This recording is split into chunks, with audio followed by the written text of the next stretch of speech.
Ang kwento ni Tomby.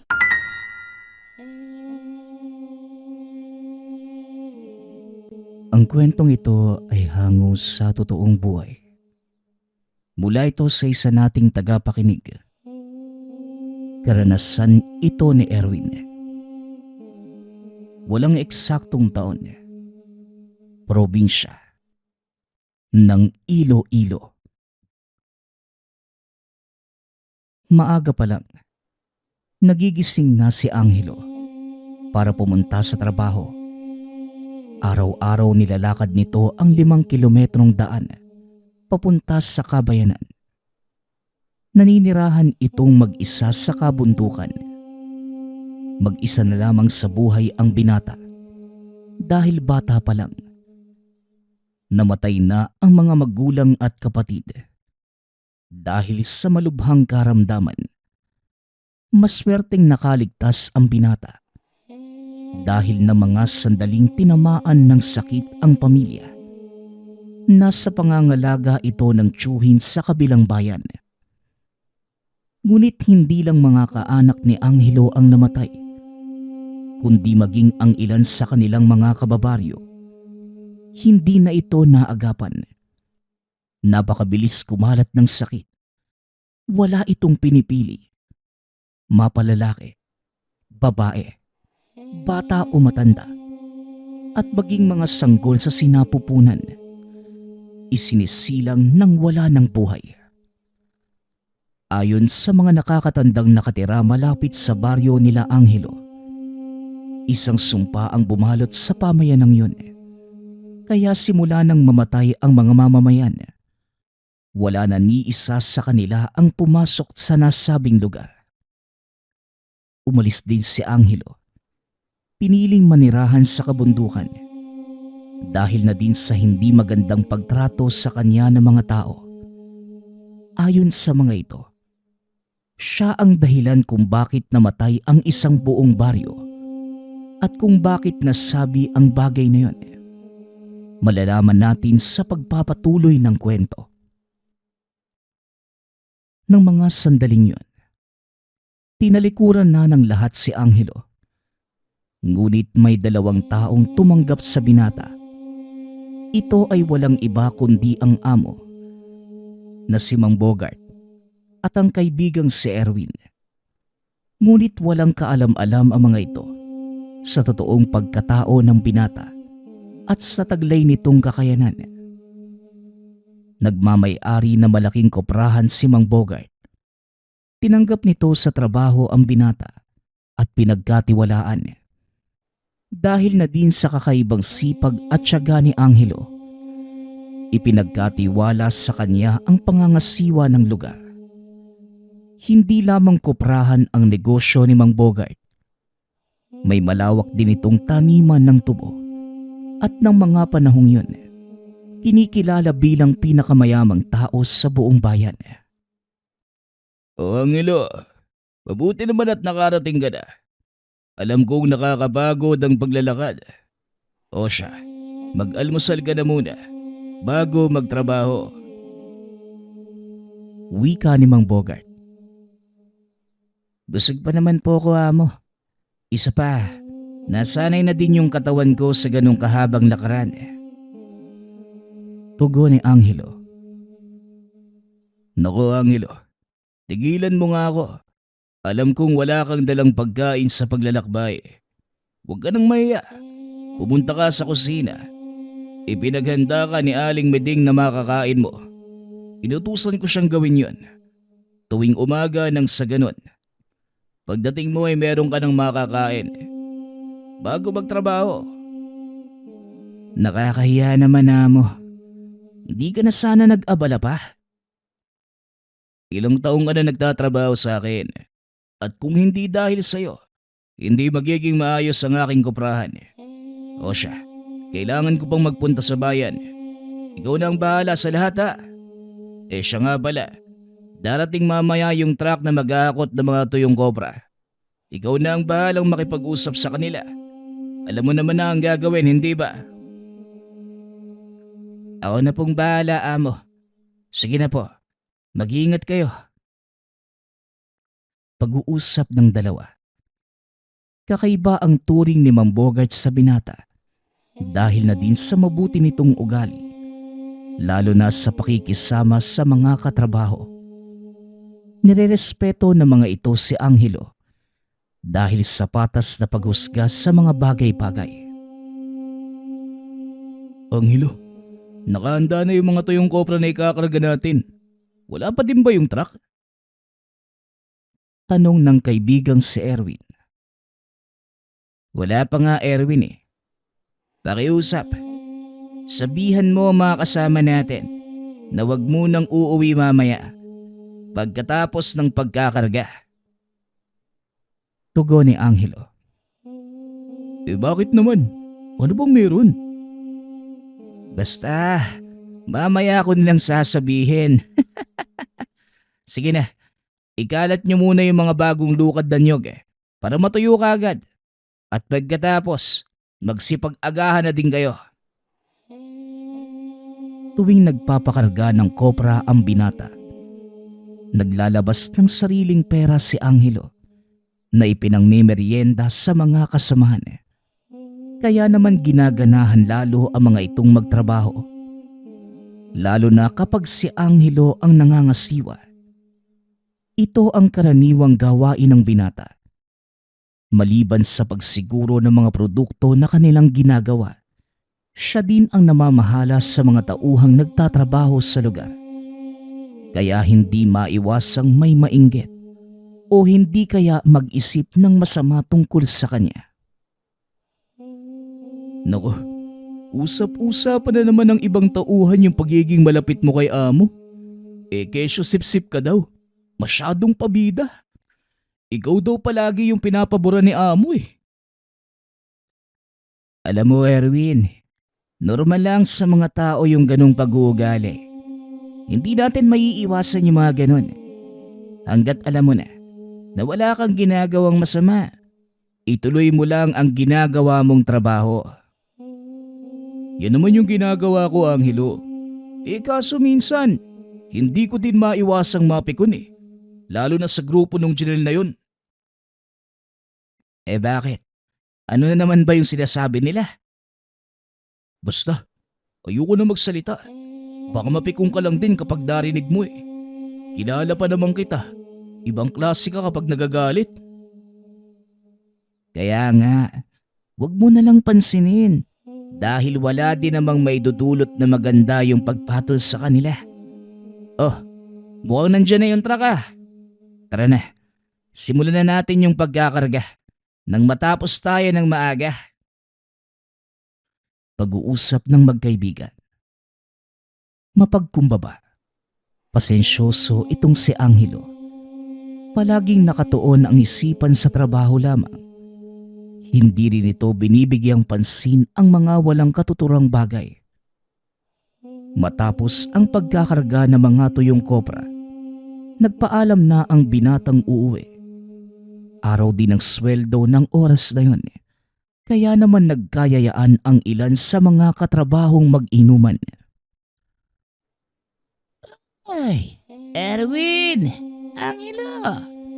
Bakit hindi kayo sumama sa amin? Iinom kami ng mga tropa dyan sa kabilang kanto lang. Wika ni Janelle. O sige ba, wala naman akong gagawin eh. Medyo paaga pa naman para umuwi. Tugon ni Angelo. Uy Angelo, sigurado ka bang gusto mong sumama sa kanila? Oo naman. Minsan lang mag-aya ng inuman niyang si Janelle eh. Kaya pagbigyan na natin. Yun na nga eh. Minsan lang mag-aya. Kaya naghihinala ako. Hayaan mo na, Erwin. Akong bahala. Pag-uusap ng dalawa. Sumama ang magkaibigan sa pangkat ni Janelle. Noong una, masaya pang nag-iinuman ang mga ito. Ngunit nang magtagal, lumabas na ang tunay na ugali ni Janelle.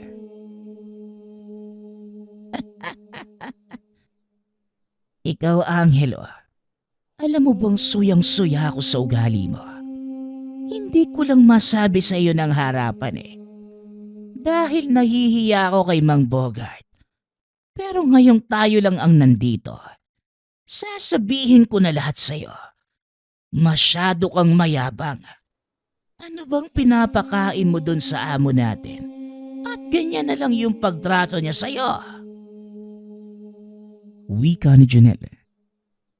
Nagulat si Angelo sa mga nadinig. Alam ng binatang hindi maganda ang pupuntahan ng usapang ito. Lalo pa nang makita na dumampot ng bote ang ilan sa mga kasamahan ni Janelle.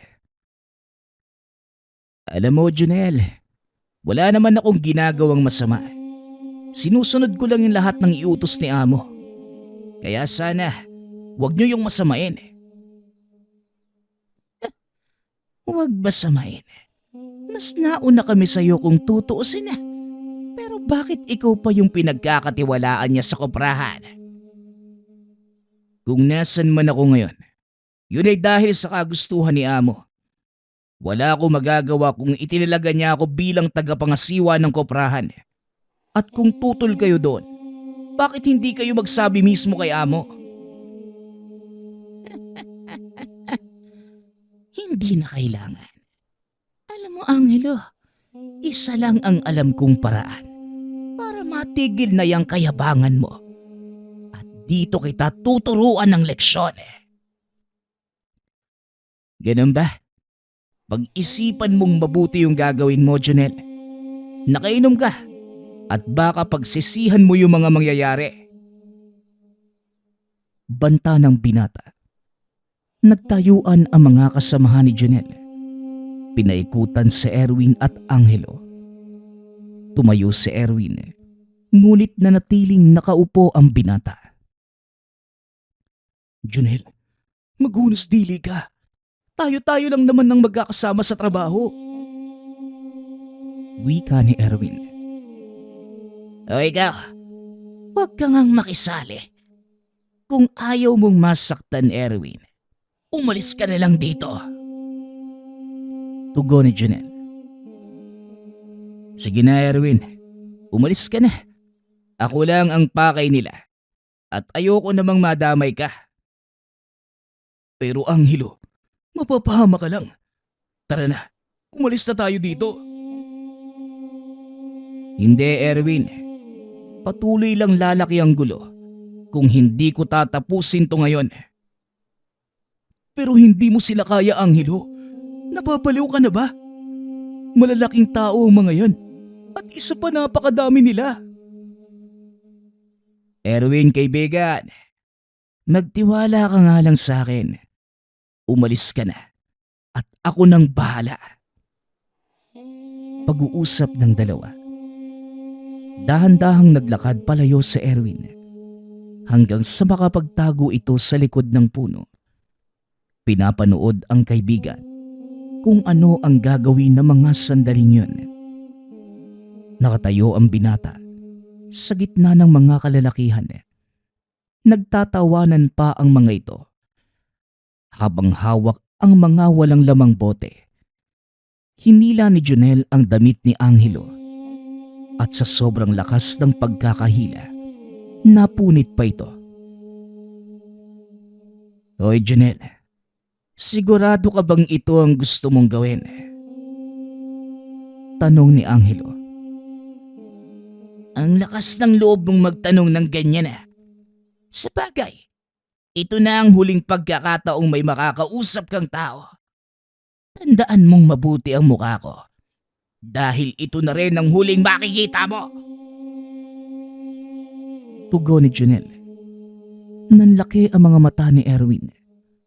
Nakita nitong naglabas ng patalim si Janelle.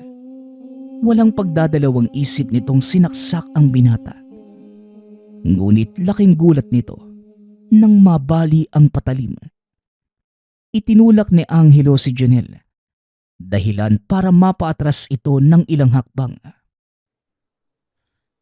Teka, anong ginawa mo? Paano naputol mo yung kutsilyo? Wala akong ginawa. Ikaw nga yung sumaksak sa akin eh. Tugon ni Angelo. habang tinatanggal ang napunit nitong damit.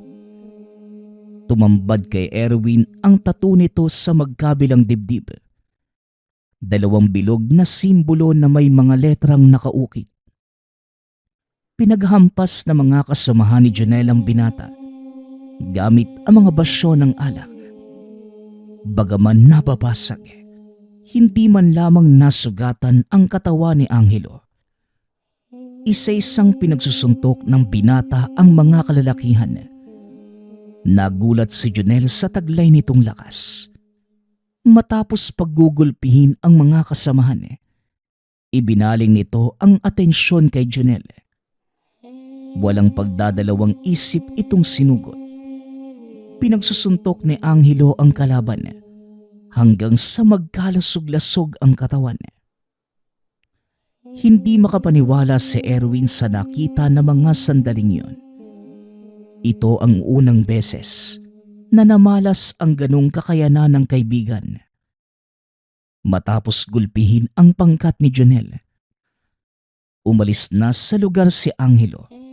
Nagulat pa nga ito nang makitang nasa likod ng puno si Erwin.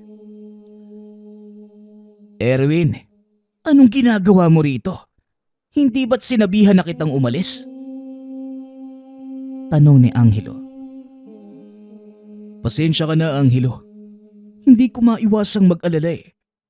Baka kung ano yung gawin nila Jonel sa'yo. Tugon ni Erwin. Hindi ba sinabi ko naman na ako na ang bahala? Ay nako, tara na nga. Bago pa magising ang mga yan. Mukhang malabong mangyari yan, Angelo. Tignan mo nga yung ginawa mo. Ibang klase pala yung lakas mo. Wag na wag mong sasabihin sa iba yung nakita mo dito ha. Maaasahan ko ba yan, Erwin? Oo naman. Para saan pang naging magkaibigan tayo kung ilalaglag kita? Pero teka, saan ka ba kumuha ng ganong lakas? Ang mabuti pa, umalis na muna tayo rito. Sa bahay ko na nang ipapaliwanag ang lahat. Pag-uusap ng dalawa. Pagkarating naman sa tinutuluyan ni Angelo, kinulit pa ito ng kinulit ni Erwin tungkol sa nakita.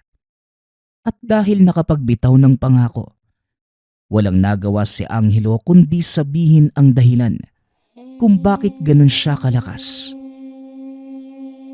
Ang lakas ko ay dahil sa mga tatong nasa magkabilang dibdib. Ang sa kaliwa, krus ng San Benitong napapaligiran ng mga letra. Bawat letra may basag na kapag inusal at nagamit ng maayos, nagbibigay ng kakaibang lakas, kabal, kunat at depensa laban sa mga nilalang o pangkaraniwang tao. Ang sakana naman, isang simbolo. Ito naman ang nagbibigay sa akin ng sapat na kalinawan ng pag-iisip at tamang pagpapasya. Kapag pinagsama ko ang kakayanan nila, nagkakaroon ako ng hindi masukat na lakas at katalinuhan. Ay nako, sa haba ng paliwanag mo, niwala nga ako naunawaan. Pero malinaw sa akin na meron kang taglay na agimat. Parang gano'n na nga. Pasensya na ha. Yun na yung pinakasimpleng paliwanag ko tungkol dito sa mga tattoo ko eh.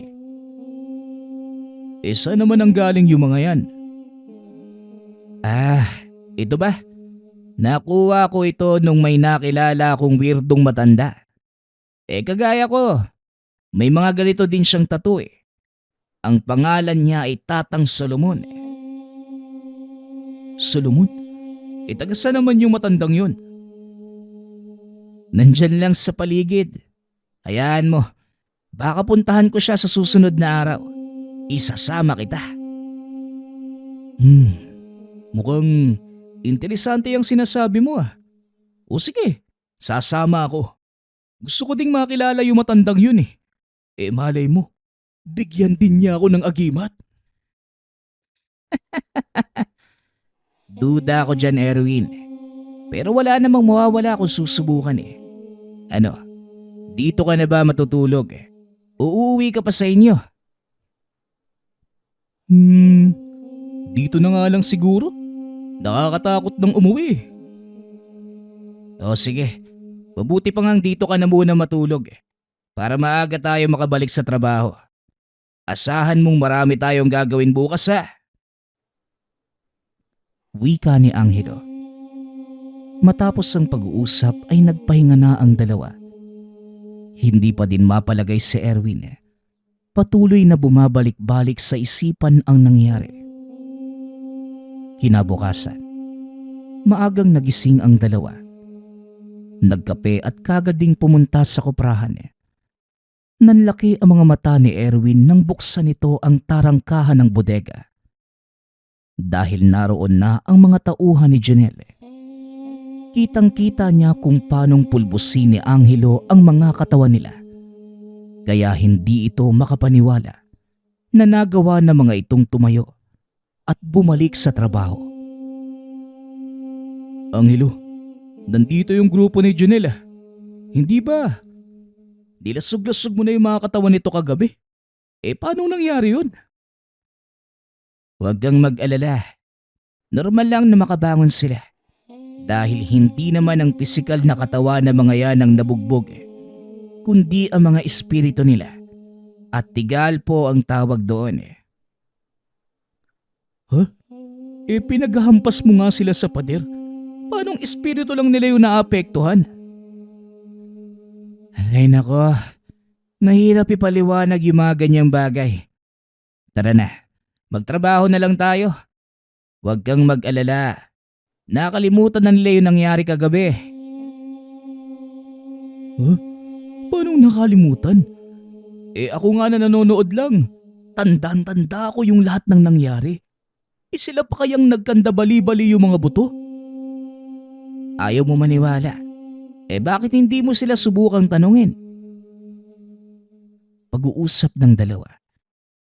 Ito nga ang ginawa ni Erwin. Nilapitan nito ang pangkat ni Janelle at tinanong. Nagulat ang kaibigan nang malamang totoo ang sinabi ni Angelo. Ayon sa mga ito, nagkaroon ng gulo sa tindahan kung saan sila umiinom.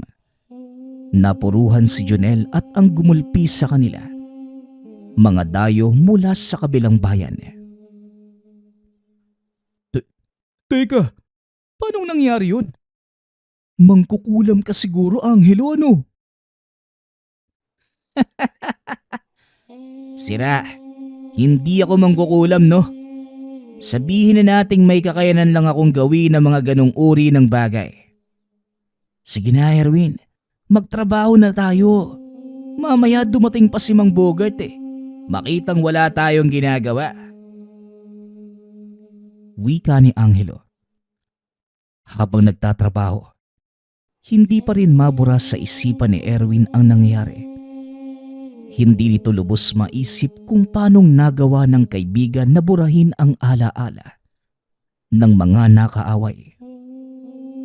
Ilang araw pa ang lumipas. Kagaya ng ipinangako ni Angelo, isinama nito ang kaibigan upang puntahan ang maestro. Magkahalong emosyon ang nararamdaman ni Erwin na mga oras na yon. Dahil sa kauna-unahang pagkakataon, makakaharap niya ang isang totoong ermitanyo. Bago sila tumuloy sa kinaroroonan ng matanda, namili si Angelo ng mga alak, bungkus ng tabako at isang kaba ng bigas. Sinabi din ito kay Erwin na ibibigay niya sa maestro ang mga dala. Teka nga, Angelo. Ano mang itsura ng tatang Solomon na yan? Matandang walang buhok ano?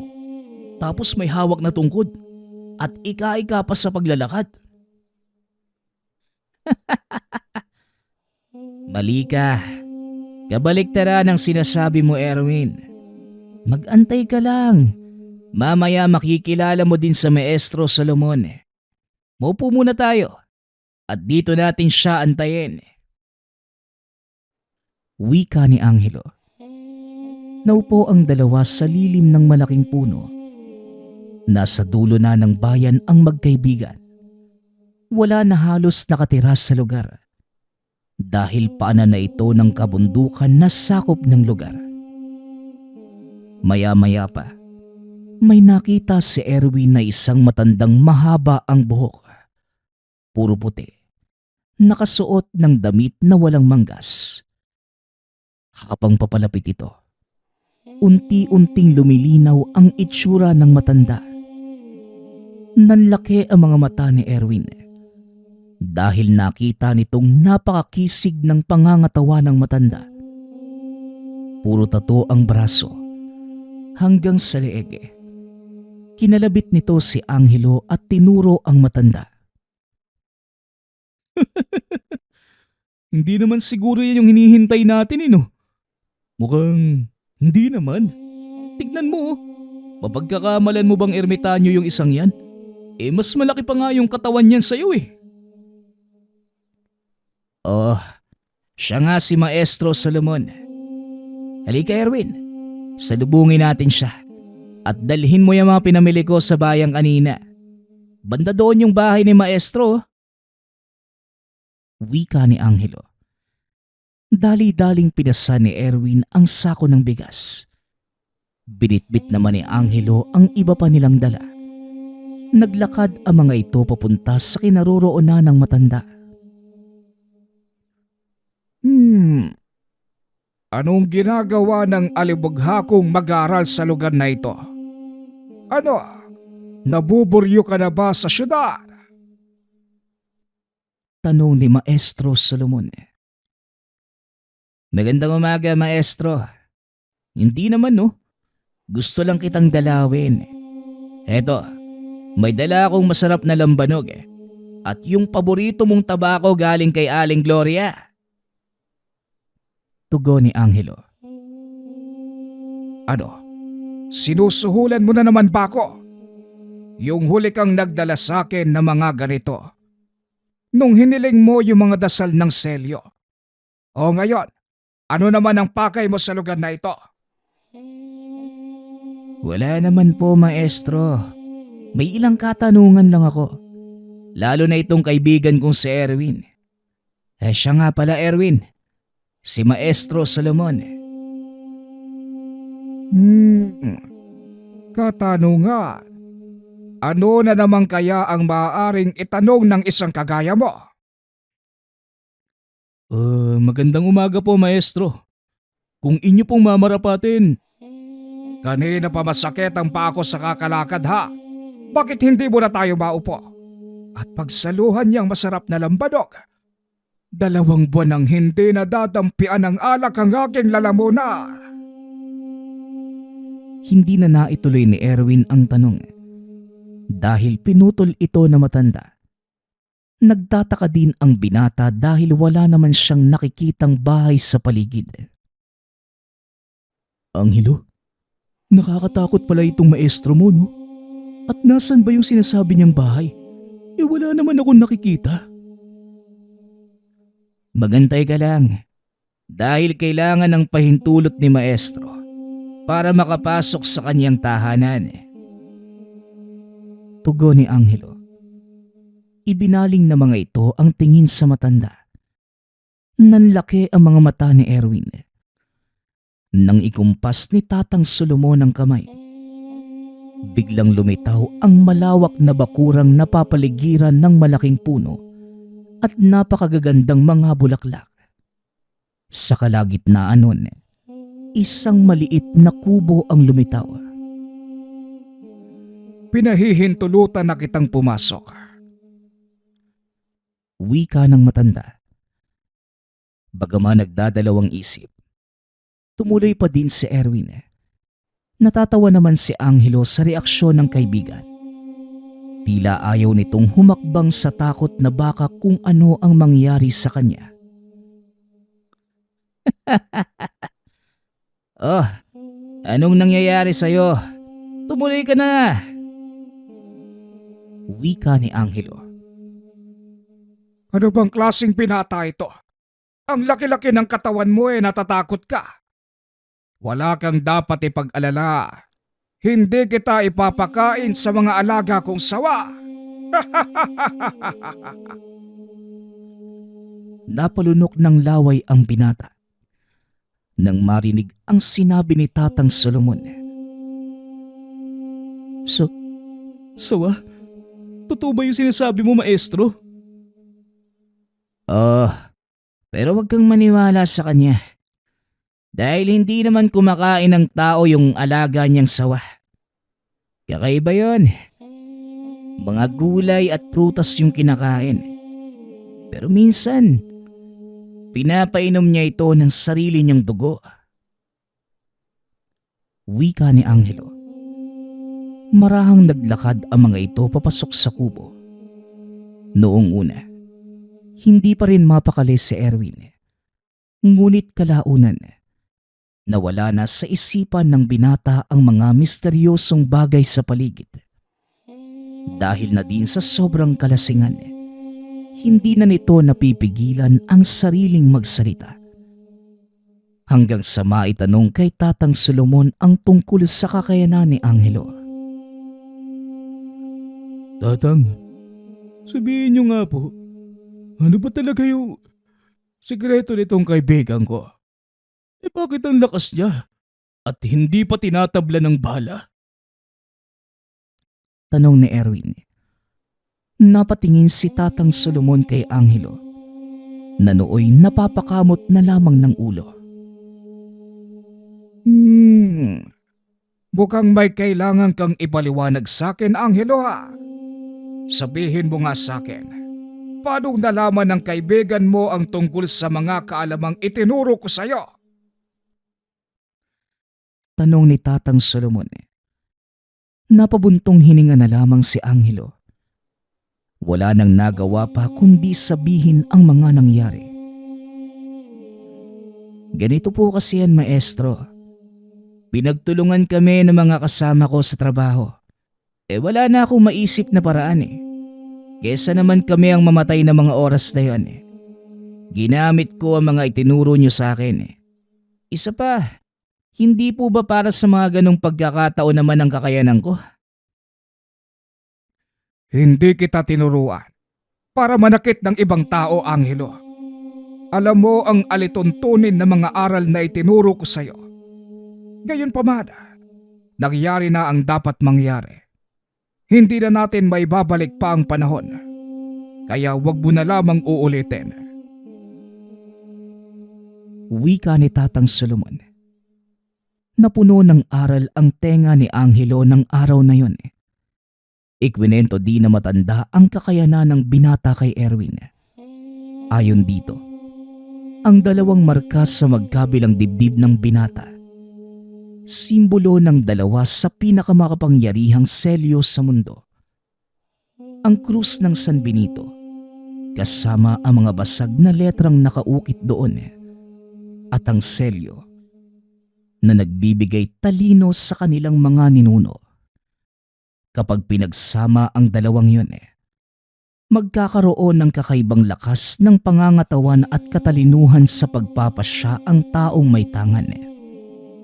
Ayon din sa matanda, ipinagkaloob niya ang dalawang selyo kay Angelo para na din maituwid nito ang kanyang buhay. Inabot na ng dilimang dalawa. Dahil naaliw ang mga ito sa pag-uusap, nagpaalam na sila sa matanda dahil may trabaho pa kinabukasan. Nakakalungkot naman at kailangan na nating maghiwa-hiwalay. Hindi ko alam kung kailan ka ulit dadalaw, Angelo. Pero kung sakali, alam mo naman kung saan ako hahanapin, hindi ba? Huwag po kayo mag-alala, Tatang. Kung gusto nyo, araw-arawin pa namin yung pagpunta dito eh. Tugon ni Erwin. Natawa naman ang matanda sa sinabi nito. Pasensya ka na. Meron akong hindi nasabi tungkol sa lugar na ito. Oo nga pala. Alam mo ba na ang tahanan ni Maestro, lumilipat din kung saan siya naroon? Yan na naman yung kalokohan nyo. Paanong mangyayari yun? Ano? Maglalakad ng Hindi na natapos ni Erwin ang sasabihin dahil bigla na lamang tumiklop ang poste ng tahanan. Bigla na lamang umangat at nagsimulang lumipad papalayo. Nasagot na ba yung mga tanong mo, Erwin?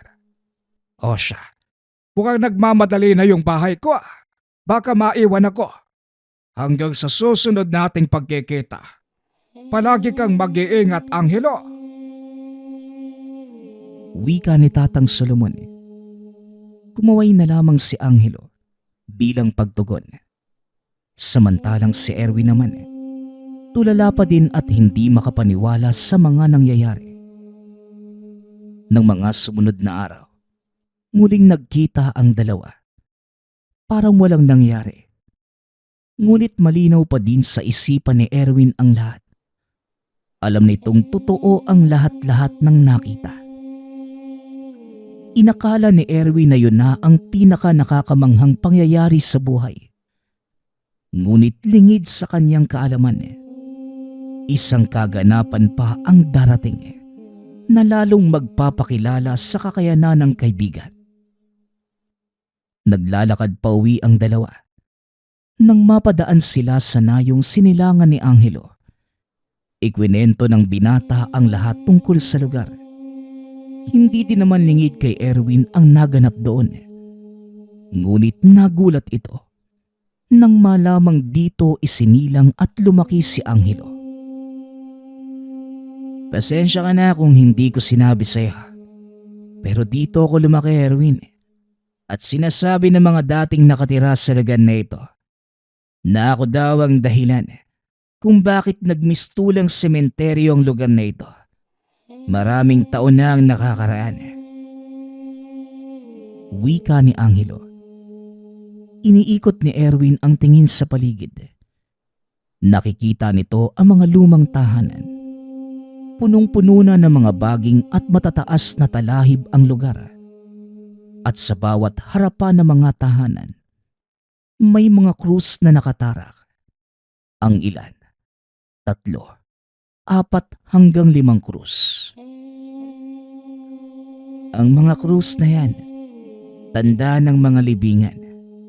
Lahat ng namatay sa baryong ito, inililibing ng kanilang mga naiwang kaanak sa mismong bakuran ng kani-kanilang mga tahanan. Muling wika ni Angelo.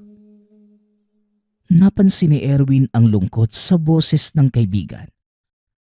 Habang nakatingin sa isang malaking bahay, may 2 krus na nakatarak sa bakuran nito. Angelo, kanino naman ba yung bahay na yan? Yan ang dati kong tahanan. Diyan ako pinanganak at nagkaisip. Pero nakakalungkot lang. Dahil hindi ko na ngayon mararanasan yung dating masasayang araw. Isinisisi ng mga taga dito ang nangyari sa nayon. Kaya huwag ka na magtataka. Teka, ano yan? Nahinto sa pagpapaliwanag ang binata nang makita nito ang imaheng nakatayo sa bintana ng lumang bahay. Teka, parang may tao sa loob ah. Tara, puntahan natin. Nakita mo din pala, Erwin. Mabuti pa nga. Tignan natin kung sino ang pumasok sa bahay namin. Dali-daling pumasok ang dalawa sa lumang bahay. Nakita nila ang isang lalaking nakasuot ng itim na damit. Sino ka? At anong ginagawa mo rito? Tanong ni Erwin. Inawat naman ito ni Angelo. Dahil alam niyang hindi pangkaraniwang tao ang naroon. Sandali lang, Erwin. Tumayo ka sa likuran ko. Hindi siya normal na tao. Ano bang sinasabi mo, Angelo? Kung ganun, ano ang siyang nilalang na yan? Isa itong engkanto. Sumagot ka. Tama ako, hindi ba? Matalas ang pakiramdam mo, tao. Oo, tama ka. Isa nga kong engkanto. Anong ginagawa ko dito? Hmm, ano nga ba? Alam ko na. Binibisita ko lang ang nayon minsan kong pinagkunan ng baka kain. Nanlaki ang mga mata ni Erwin nang madinig ang sinabi ng nilalang. Tinanggal nito ang itim na belo. Tumambad ang mapupulang mga mata. Naglabasan na din ang 4 na sungay nito sa ulo. Marahang umatras si Angelo habang hinaharangan ang kaibigan.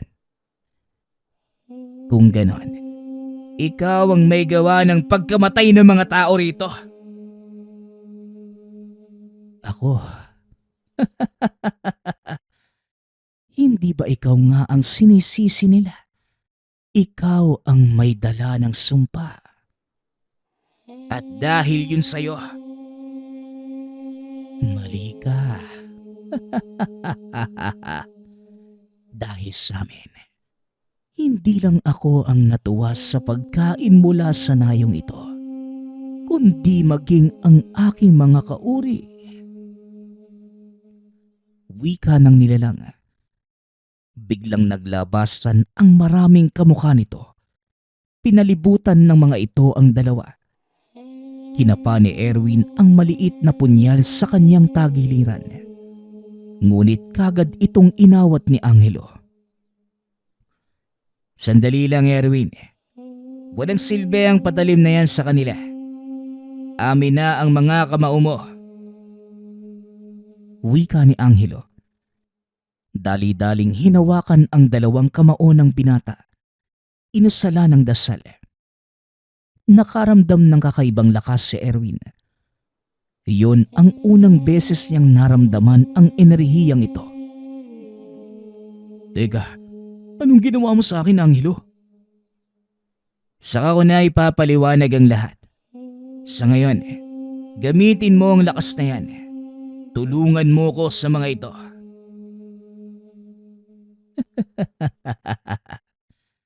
Sa palagay mo, may magagawa ang mga orasyon yung mga tao. Walang kwenta ang mga dasal na yan. Baka nakakalimutan ninyo. Iisang aklat ang pinagkukunan natin ng mga kakayanan. Tama ka ron. Iisang aklat nga ang pinagkunan ng ating mga kakayanan. Ngunit magkaiba ang ating paniniwala. Ang kakayanang taglay ko, ginagamit para protektahan ng mga nilalang ng Ama. Samantalang kayo, ginagamit nyo ang biyaya ng Diyos para saktan at lipulin ang kanyang mga nilikha. Ang ama mong pinaniniwalaan. Matagal ka nang tinalikuran. Ikinumpas ng nilalang ang kamay. Nagsipagsuguran ang mga kasamahan. Sinalubong naman ni Angelo ang mga kalaban. Gamit lamang ang mga kamao. Nagliliwanag ang mga markas sa katawan ng binata. Laking gulat ni Erwin dahil sumasagot ang kamao niya sa bawat pintig ng puso. Sinubukan itong suntukin ang isa sa mga kalaban. Napangiti si Erwin. Kakaibang lakas ang ipinamalas ng suntok na yon. Pinagtulungan ng 2 ang mga nilalang hanggang magsipulasan ang mga ito. Ako ang pinuno ng mga itim na engkanto. Kung sa palagay mo, nakakalamang ka na, pues hindi pa ako nagsisimula. Wika ng nilalang. Sinugod nito si Angelo. Sinalubong naman ng binata ang atake. Sa pagkakataong yon, nanood lamang si Erwin. Namalas nito ang kakaibang lakas ng kaibigan. Maging ang kakaibang liksi ni Angelo. Nakikita ng binata ang bawat pag-atake nito. Kaya naman mabilis niya itong naiiwasan. Sunod-sunod na suntok ang ibinigay ni Angelo hanggang sa tuluyang manghina na ang kalaban. Napaluhod na lamang ito sa lupa dahil wala nang kakayanang makatayo. Hinawakan ni Angelo ang magkabilaang sungay ng nilalang. Ibinalibag ito sa sahig. At dahil sa lakas ng pagkakahampas, tuluyang gumuho ang luma nilang tahanan. Paulit-ulit na inilalampasan ng binata ang kalaban hanggang sa kusa na lamang itong maging abo at naglaho ng tuluyan. Teka, sino ba yung nilalang na yun, Angelo? Saka anong kinalaman niya sa nangyari dito sa baryo nyo? Walang hiyang yun. Siya pala ang may kasalanan sa pangyayaring isinisisi sa akin ng mga kanayon ko, Erwin. Sa wakas, kahit papaano, nawala na yung bigat na dinadala ko. Kahit hindi ko na magagawang linisin yung sarili kong pangalan. Alam na ng mga yumaong nakasaksi sa labang ito ang katotohanan. Sapat na sa akin ang lahat ng yun. Nay, Tay, nakakatawid na ho kayo sa kabilang buhay. Huwag niyo ho akong alalahanin. Nasa mabuti po kong kalagayan. Wika ng binata. Laking gulat ni Erwin nang mabalot ng napakaraming alitaptap ang paligid. Naglabasan ang mga ito mula sa bawat puntod sa lugar. Unti-unti nang nauunawaan ni Erwin ang nangyari kay Angelo at mas lalo niya itong nakilala sa pagdaan pa ng mga taon.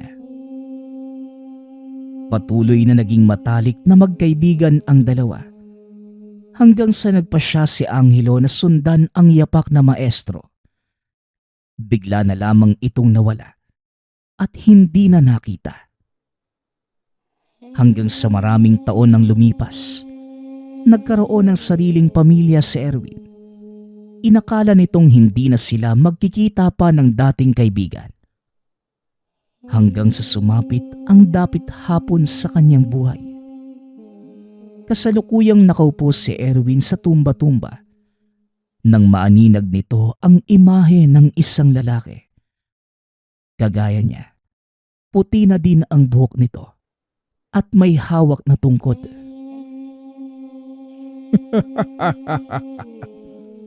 Sinasabi ko na nga bang dadalawin mo din ako eh. Ano, Angelo? Aking kaibigan, kumusta ka na? Tanong na matanda ng si Erwin. Heto, masaya sa pinili kong landas. Ikaw, kaibigan, kumusta naman ang naging buhay mo? Tugon ni Angelo. Nakakaramdam na ng pagod at mukhang hindi na rin magtatagal. Oras na, kaibigan, para magpahinga. Tara na, sumama ka na sa akin at sabay tayong tumawid sa liwanag. Napangiti si Erwin sa sinabi ng kaibigan. Nilingon nito ang mga apo na nooy masayang naglalaro.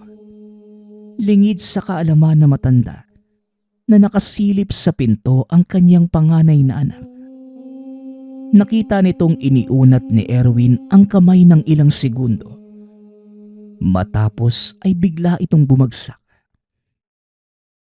Alam ng anak na dumating na ang panahon ng pamamaalam ng ama. Nilapitan nito si Erwin. Naupo sa tabi ng ama. Tay, kung gusto mo nang sumama sa kaibigan mo, sumama ka na po. Huwag mo na ho kaming alalahanin. Nakangiting wika ng anak na si Cardo.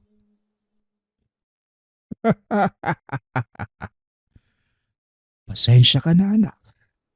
Ganito talaga ang buhay natin bilang tao.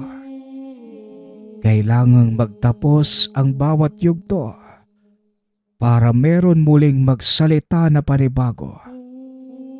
Ngunit masaya kong iiwan ang mundong ito dahil nagawa ko kayong palakihin ng maayos.